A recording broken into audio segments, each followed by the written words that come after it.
Last lecture में हम पढ़ रहे थे कि पदिक समीकरण क्या होते हैं और कैसे फाइंड किए जाते हैं। मैंने कुछ फॉर्मूले पढ़ाए थे कि कार्तीय और पदिक समीकरण पढ़ाए थे कि कार्तीय रूप में कैसे फाइंड करते हो, ध्रुवीय रूप में। आज हम उनके एग्जाम्पल सोल्व करते हैं। अगर आप लोगों के कोई एग्जाम्पल रह जाते हैं नई बुक में, मैं आप लोगों को कराऊंगी और पीडीएफ सेंड करूंगी, लेकिन अगर कोई एग्जाम्पल रह जाता है आपका और नहीं होता है तो आप मुझे बता देना, मैं आप लोगों को वो समझा दूंगी। ठीक है, अब आप एग्जाम्पल नंबर फर्स्ट देखिए। वह कोण ज्ञात कीजिए जिस पर ध्रुवांतर रेखा वक्र r is equal to a into one minus cos theta को काटती है, या फिर वक्र r is equal to a into one minus cos theta के किसी बिंदु पर ध्रुवांतर रेखा और स्पर्श रेखा के मध्य का कोण ज्ञात कीजिए। हमें कोण निकालना है उसका जिस पे ध्रुवांतर रेखा क्या करती है, इस वक्र को काटती है। तो हमें ध्रुवांतर रेखा और स्पर्श रेखा के बीच का कोण ज्ञात करना है।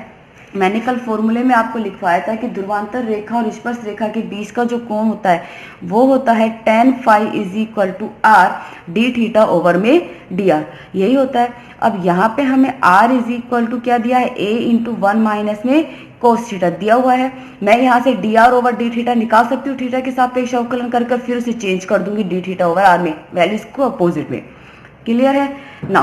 तो देखिए हमें वक्र का समीकरण दिया हुआ है r is equal to a into one minus cos theta. यहाँ इसका थीटा के सापेक्ष अवकलन कीजिए। जैसे थीटा के सापेक्ष अवकलन करोगे तो dr ओवर डी थीटा क्या हो गया, a साइन थीटा। तो डी थीटा ओवर dr क्या मिल जाएगा आपको, यहाँ से 1 में a साइन थीटा मिल गया। अब हमने मान लिया कि ध्रुवांतर रेखा और स्पर्श रेखा के जो बीच का कोण है वो कौन सा है, फाई है। तो tan phi is equal to आप लोगों को क्या मिलेगा, r डी थीटा ओवर में dr। वैल्यूज पुट कीजिए, r की वैल्यूज है आपकी a into one minus cos theta और डी थीटा ओवर dr की वैल्यूज है 1 में a साइन थीटा। a से तो एक कैंसिल आउट। यहाँ आप कोस टू थीटा का फॉर्मूला रखिए साइन की फॉर्म में। वो क्या होता है, कोस का फॉर्मूला साइन की फॉर्म में आपको पता ही है, 1 minus two sine square theta by 2 यही होता है। तो मैंने पुट कर दिया यहाँ पे, आगे पीछे कर दिया 1 और इसको, तो 1 plus two sine square theta by 2 minus के 1। फॉर्मूला होता है आपका 1 कोस टू थीटा का साइन की फॉर्म में 1 minus two sine square theta. यहाँ ऑलरेडी माइनस है तो माइनस से साइन तो प्लस हो गया और 1 माइनस में हो गया। और साइन टू थीटा का फॉर्मूला होता है 2 साइन थीटा कोस थीटा। तो यहाँ क्या हो जाएगा, 2 sine theta by 2 cos theta by 2। 1 से 1 कैंसिल आउट, 2 से 2 कैंसिल आउट और एक साइन से साइन कैंसिल आउट। ये आपका बचेगा साइन थीटा बाई 2 अपॉन में कोस थीटा बाई 2 यानी tan theta by 2। tan phi is equal to tan theta by 2। Five को रख के इधर लेके जाओगे तो ये आपको क्या मिलेगा, phi is equal to tan inverse of tan theta by 2। तो ये क्या होगा, थीटा बाई 2। यानी ध्रुवांतर रेखा और स्पर्श रेखा के जो मध्य का कोण है वो क्या होता है, थीटा बाई 2 होता है। क्लियर है ना? सेकेंड एग्जाम्पल देखिए, आपको एक वक्र दिया हुआ है L अपॉन में r is equal to 1 plus में e कोस थीटा में ध्रुव से स्पर्श रेखा पर लंब की लंबाई ज्ञात कीजिए। लंब की लंबाई यानी आपको वो p का मान ज्ञात करवा रहा है। अब अगर आप यहाँ देखें तो आपको जो इक्वेशन है वो दी हुई है L upon r is equal to 1 plus e cos theta, यानी r आपको किसका फंक्शन दिया हुआ है, थीटा का फंक्शन में। ये इक्वेशन r और थीटा में ध्रुवीय रूप में है। और मैंने आपको पढ़ाया था कि ध्रुवीय रूप में जब समीकरण होती है तो हम उसे किससे सोल्व करते हैं, पदिक समीकरण 1/p square is equal to 1/r square plus 1/r की power 4 dr over D theta का होल स्क्वायर। और dr ओवर डी थीटा आप यहाँ से निकाल लोगे, यहाँ पुट कर दोगे और इन दोनों इक्वेशन के सोल्व करके क्या कर दोगे, पदिक समीकरण फाइंड कर लोगे। तो देखिए हमें ये वक्र का समीकरण दिया हुआ है L upon r is equal to 1 plus में e कोस थीटा। इसका थीटा के रिस्पेक्ट डिफरेंशियल कीजिए तो क्या हो जाएगा, minus L upon r square dr over D theta और यहाँ हो जाएगा माइनस के e साइन थीटा। क्लियर है? Now dr over D theta हो गया आपका e r square sine theta upon में एल। अब ध्रुवीय रूप में पदिक समीकरण के फॉर्मूला क्या होता है, 1/p square is equal to 1/r square plus 1/r की power 4 dr over D theta का whole square. dr over D theta का मान आप यहाँ से पुट कर सकते हो जो होता है ई r square sine theta upon में एल, इसका होल स्क्वायर। ये हो गया 1/r स्क्वायर प्लस 1/r की पावर 4 ई स्क्वायर आर की power 4 sine square theta upon में एल स्क्वायर। आर की पावर 4 से आर की पावर 4 कैंसिल आउट। याद रखना पदिक समीकरण चेंज में जब निकालते हैं तो सिर्फ पी और आर में होनी चाहिए और किसी वेरिएबल में नहीं होनी चाहिए कि थीटा वगैरह उपस्थित नहीं होना चाहिए। 1 ये क्या बचा 1/r², आर की पावर 4 से आर की पावर 4 कैंसिल आउट, मिला e²/l² साइन स्क्वायर थीटा। मुझे यहाँ से साइन स्क्वायर थीटा का विलोपन करना है। मैं साइन स्क्वायर थीटा को लिख सकती हूँ 1 - कोस स्क्वायर थीटा। इस कोस थीटा का मान आप दी हुई वक्र की समीकरण 1 से निकाल सकते हो। क्या हो जाएगा 1/e × l/r-1। ये हो जाएगा, यहाँ पर ये 1 है, ठीक है। नाउ मिल गया ये इक्वेशन, पुट करोगे स्क्वायर के रूप में। नाउ अब इसका होल स्क्वायर खोलिए तो l²/r² - 2l/r प्लस में 1। क्लियर है। e²/l² को अंदर मल्टीप्लाई कीजिए तो 1/r², यहाँ करोगे तो e²/l², इस e² से करोगे तो e² cancel, -1/l² l²/r² - 2l/r plus में 1। क्लियर है। 1/r² प्लस e²/l², 1/l² को अंदर मल्टीप्लाई कीजिए तो l² से l² कैंसिल आउट, ये हो गया 1/r², एक l से l cancel out, -2/lr plus में 1/l²। 1/r² से 1/r² कैंसिल आउट तो 1/p² आपको क्या मिला e²/l² plus 2/lr minus 1/l²। यहाँ से 1/l² कॉमन ले लोगे तो क्या मिलेगा e² प्लस 2l/r माइनस के 1, यही मिलेगा। अब 1/p² निकालोगे तो क्या होगा l² × e² plus 2l/r minus 1 का होल इनवर्स। तो p = आएगा, तो यानी l × e² plus 2l/r minus 1 की पावर माइनस हाफ। ये देखिए e कांस्टेंट है, l कांस्टेंट है, 1 कांस्टेंट है, p और r में इक्वेशन है, ये है इसकी पदिक समीकरण। तो जब ध्रुवीय रूप में इक्वेशन दी हुई होती है तो हम इस फॉर्मूले से पदिक समीकरण निकालते हैं। आपका एक एग्जांपल है जो सेम यही दिया हुआ है, लेकिन वहां पर एक कंडीशन दी हुई है e <1। लास्ट का एग्जाम्पल है वो मैंने यहाँ पे सोल्व कर दिया है, आप उसे इस मेथड से कर सकते हो, लेकिन वहाँ कंडीशन है कि जो e है वो <1 है, तो मैंने उसे सोल्व कर दिया है। तो मैं आपको उसकी PDF भेज दूंगी, आप लोग उस क्वेश्चन को देख लेना, अगर नहीं आता है तो फिर मैं आपको समझा दूंगी। अब देखिए एग्जाम्पल नंबर आपका 3 है। यहाँ पे परवलय y² = 4a × x + a का पदिक समीकरण ज्ञात कीजिए। आपको ये परवलय की समीकरण दी हुई है।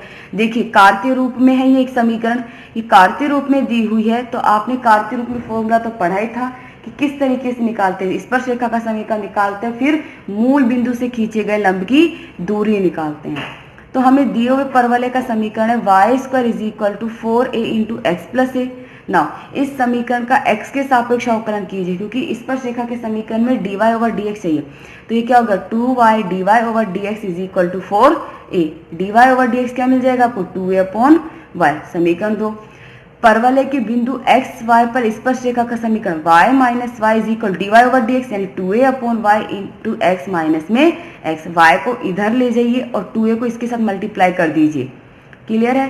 तो ये इक्वेशन क्या हो जाएगी और इस वैल्यूज को इधर ले आइए, तो ये हो गया आपका 2ax - y capital Y plus y² - 2ax। हमें पता है कि r² किसके बराबर होता है x² प्लस y² के। क्वेश्चन नंबर 4 ना, अब मूल बिंदु से इस समीकरण 3 पर डाले गए लंब की लंबाई क्या हो जाएगी p। मूल बिंदु से डालें 0 0 से, तो ये 0 क्या बचेगा y² माइनस में 2x अपोन में x और y के कोफिशिएंट का अंडर रूट में होल स्क्वायर, तो यानी 2a 4a² प्लस y²। अब इसमें हमें विलोपन करना है x और y का। क्या करोगे समीकरण 1 से y² का मान यहाँ पुट कीजिए, जो कि क्या है 4ax प्लस में 4a²। तो 4ax plus 4a² minus 2x 4a² plus 4ax plus 4a²। ऊपर तो क्या बचा 2ax प्लस 4a², नीचे हो गया 8a² प्लस 4ax। ऊपर से 2a कॉमन आ गया, ये क्या बचा x प्लस 2a, नीचे से 4 कॉमन आ रहा है और यहाँ से a कॉमन ले लीजिए, तो क्या आ जाएगा 2√a √2a प्लस x। दोनों तरफ स्क्वायर लीजिए तो p² = 4a² × x plus 2a का होल स्क्वायर अपोन में 4a × x प्लस 2a। 4 से 4 कैंसिल आउट, एक a से a कैंसिल आउट, एक वैल्यू से कैंसिल आउट, p² क्या आ गया a × x प्लस में 2a। क्लियर है। नाउ अब r² क्या है x² प्लस y² का मान समीकरण 1 से पुट कीजिए, तो क्या होगा 4ax प्लस में 4a²। तो r² आपका ये किसका फॉर्म बन गया x प्लस 2a का होल स्क्वायर, यानी r बराबर हो गया x प्लस 2a। r का मान आप यहाँ पे रख दीजिए समीकरण 5 में, या फिर समीकरण 5 से P का मान यहाँ रख दीजिए, तो ये क्या हो जाएगा, P² = AR, जो कि अभिष्पदिक समीकरण है। तो जब आपको कार्तीय रूप में दी हुई हो तो क्या करोगे, dy/dx निकालोगे, फिर उसका किसी बिंदु पर स्पर्श रेखा का समीकरण निकालोगे, इसके x है, और फिर मूल बिंदु से डाले गए लंब की लंबाई निकालोगे और x y का विलोपन कर दोगे r² से, तो आपको पदिक समीकरण फाइंड। स्टेप बाय स्टेप है, आपको जो मैंने फॉर्मूला लिखवाया था उस फॉर्मूले को अच्छे से पढ़ना, तभी क्वेश्चन सोल्व कर पाओगे, अदरवाइज नहीं हो पाएगा। क्लियर है। एग्जाम्पल नंबर 4 देखिए, मैं आपको ये एग्जाम्पल समझा देती हूँ, बाकी आपके हो जाएंगे। दीर्घवृत्त दिया हुआ है x² + a² + b² = 1। पदिक समीकरण ज्ञात कीजिए। दीर्घवृत्त है, कार्तीय रूप में दी हुई है आपको। देखिए अब हमें इसके बिंदु निकालने, यहाँ से आप dy/dx निकाल सकते हो। मैं आपको सिर्फ सीधा यहाँ से dy/dx निकालोगे तो x के सापेक्ष अवकलन करोगे 2x/a² + 2y/b² dy/dx = 0। तो यहाँ से जो आपका dy/dx मिलेगा वो क्या हो गया, -b²x/a²y, ये हो जाएगा। अब देखिए बिंदु निकालने हैं, अगर आपका x = a cos थीटा हो और y = b sin थीटा हो, दीर्घवृत्त के बिंदु ये होते हैं। यहाँ पर पुट करते हो, इक्वेशन सेटिस्फाई है, कैसे, x² पुट कीजिए a² cos² θ/a² + y² b² sin² θ/b², क्या मिल गया, b² से b² कैंसिल आउट, a² से a² cos² θ + sin² θ, 1 = 1। Equation satisfy हो गई है। ठीक है, तो एक चीज ध्यान रखना कि जो दीर्घवृत्त के बिंदु होते हैं वो होते हैं a cos θ b sin θ। तो इन बिंदु पर स्पर्श रेखा का समीकरण निकाल सकते हो, कैसे, y - b sin θ dy/dx, यानी -b² x/a² y x - के a cos θ। क्लियर है। जब आप इस इक्वेशन को सोल्व कर दोगे तो आपकी स्पर्श रेखा का समीकरण ये आ जाएगा। क्लियर है, आप इसको सोल्व कर लेना, आपकी स्पर्श रेखा का समीकरण ये हो गया। तो बिंदु a cos θ b sin θ पर स्पर्श रेखा का समीकरण होता है x/a × cos θ + y sin θ/b = 1। a और b को एलसीएम ले लीजिए 1 को, तो ये क्या हो गया, bx cos θ + ay sin θ = ab को इधर लाओगे तो -ab = 0। मूल बिंदु से ही लंब डालोगे, तो मूल बिंदु से इस स्पर्श रेखा पर डाले गए लंब की लंबाई क्या हो जाएगी, ये भी 0, ये भी 0। ये प्लस कैसे कर दिया, जब मूल लंबाई निकालते हैं तो यहाँ साइन प्लस और माइनस का आता है, जो भी आप निकालते हो। ठीक है, हम अगर ये वैल्यूज प्लस में तो कोई इफेक्ट नहीं पड़ती, अगर यहाँ पर ये वैल्यू जैसे नेगेटिव में, तो हम यहाँ पर ये साइन नेगेटिव लेके चलते हैं ताकि नेगेटिव नेगेटिव क्या हो जाए, पॉजिटिव जाए। तो जब मूल किसी भी बिंदु से डाले गए लंब की लंबाई निकालते हो तो p = प्लस माइनस साइन आते हैं। अगर ये वैल्यूज माइनस में तो माइनस साइन लेते हैं ताकि वो वैल्यूज प्लस में हो जाए, इसलिए आपकी ये वैल्यूज प्लस में हो गई है। क्लियर है। तो ab/में √b² cos² θ + a² sin² θ, दोनों तरफ स्क्वायर लीजिए तो p² क्या हो जाएगा, a² b² b under root हट जाएगा, b² cos² θ + a² sin² θ, और 1/p² क्या हो गया, b = b² cos² θ + a² sin² θ a²b²। चूंकि आपको पता है r² क्या होता है, x² + y², x ध्रुवीय निर्देशांक r cos θ और a cos θ और y के क्या है, b sin θ। पुट कर दीजिए x और y के मान, बिंदु है जो, a² cos² θ + b² sin² θ। cos² θ का मान साइन में 1 - sin² θ और साइन का 1 - cos² θ। a² + b² मल्टीप्लाई करोगे, यहाँ से माइनस कॉमन आ गया, a² sin² θ + b² cos² θ। यहाँ से ये वैल्यू समीकरण 3 से पुट कर सकते हो, क्या हो जाएगी, a² b² में p², a² b² p² a² + b² r² और कंप्लीट को a² b² से डिवाइड कर दोगे तो क्या हो जाएगा, 1/p², यहाँ a² cancel, 1/b² + 1/a² - r² divide कर दिया है। ये आपकी पदिक समीकरण जो कि p और r में a b कांस्टेंट है।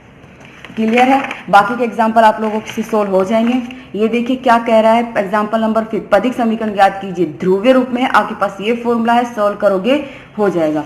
और जो मैंने लास्ट एग्जाम्पल बोला था, यहाँ e < 1 है। देखिए प्रूफ वही करना है जो आपने उस एग्जाम्पल नंबर फर्स्ट या सेकंड में किया था, प्रूफ वही करना है। सिर्फ जो थोड़ा सा जो मेथड चेंज हुआ वो आपको समझ में आ जाएगा। यहाँ पे चेक करना है, अगर कुछ समझ में नहीं आता है तो मुझे बता देना, मैं फिर से समझा दूंगी। और अगर आपके कोई क्वेश्चंस रह गए हैं तो मुझे बता देना, मैं उन्हें आप लोगों को करा दूंगी। लेकिन ये कल संडे है इसलिए आपकी एक्सरसाइज यूनिट कंप्लीट हो गई है, सेकेंड यूनिट। इसके बाद मैं फर्स्ट यूनिट स्टार्ट करूंगी, कुछ डेफिनेशन है जो समझानी है। ठीक है। लेकिन उससे पहले आप इस चीज को क्लियर कर लेना। अगर कोई भी डाउट हो तो मुझे बता देना, मैं फिर से समझा दूंगी।